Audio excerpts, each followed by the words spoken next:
বলরাম বসুর বাড়িতে রামকৃষ্ণ মিশন প্রতিষ্ঠা হয়েছিল। বলরাম বসুর বাড়িতে প্রচুর ভক্ত, ঠাকুর স্বয়ং নিজে শতাধিকবার আগমন করেছেন এবং সেখানে রামকৃষ্ণ সংশ্লিষ্ট প্রচুর ভক্ত, ত্যাগী পুরুষ, মা প্রত্যেকে সেখানে অবস্থান করেছেন। সেখানের একটি ঘটনার কথা উল্লেখ করি। স্বামীজি একদিন তন্ময় হয়ে বেদের ব্যাখ্যা করছেন। স্বামী শিষ্য সংবাদে আমরা পাই উপস্থিত আছেন শিষ্য শরৎচন্দ্র চক্রবর্তী, আছেন ভক্তপ্রবর গিরিশচন্দ্র ঘোষ। কিছুক্ষণ পর গিরিশ ঘোষ স্বামীজির কাছে এই দেশের হাহাকার, অন্নাভাব এসব দেখে বলছেন, এসব তোমার বেদে এসবের মুক্তির উপায় আছে কি? জানতে চাইলে স্বামীজি নির্বাক হয়ে বেদ ব্যাখ্যা বন্ধ করে দিলেন। তার দুচোখ জলে ভরে উঠল। কান্না চাপবার জন্য তিনি অন্য ঘরে চলে গেলেন।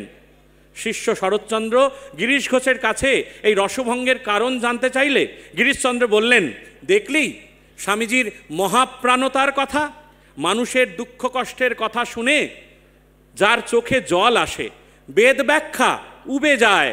আসলে স্বামীজি ছিলেন যেমন পণ্ডিত তেমনই প্রেমিক, তেমনই হৃদয়বান পুরুষ। এই হৃদয়বান স্বামী বিবেকানন্দকে আমরা স্বামীজির জীবনের বিভিন্ন ঘটনাবলিতে ছত্রে ছত্রে আমরা পাই। ঠাকুর জগতের উপকার করেছেন এবং ঠাকুর জগতের সবার উপর ঠাকুরের মাতৃভাব ছিল। আমরা যদি দেখি তাহলে দেখব স্বামী বিবেকানন্দেরও এই জগতে সবার উপর এই মাতৃভাবের কথা।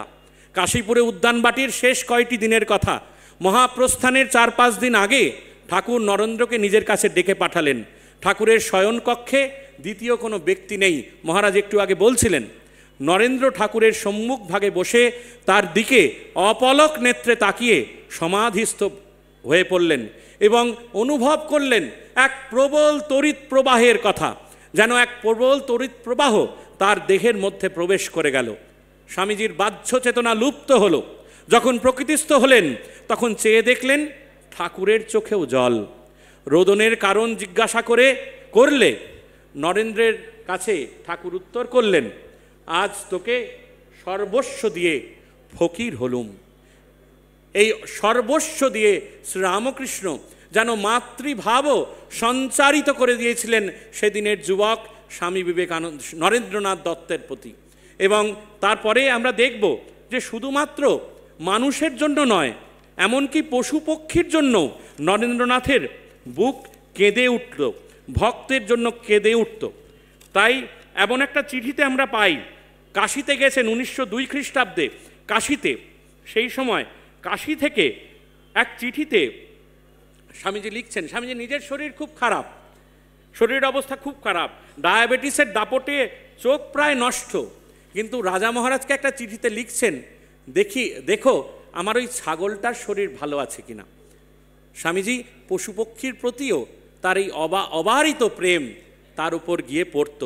তখনই আমরা বুঝতে পারি যে এই ভক্ত বিবেকানন্দ, এই প্রেমিক বিবেকানন্দ, এই বন্ধু বিবেকানন্দ আমাদের কতখানি কাছের ছিলেন। আমরা শেষ করব একটি চিঠির মাধ্যমে। চিঠিটি লিখছেন ম্যাকলাউডকে লিখছেন 1900 খ্রিস্টাব্দের 18 এপ্রিল। সেখানে স্বামীজি ম্যাকলাউডকে লিখছেন, বলছেন, কর্ম করা সবসময়ই কঠিন, আমার জন্য প্রার্থনা করো।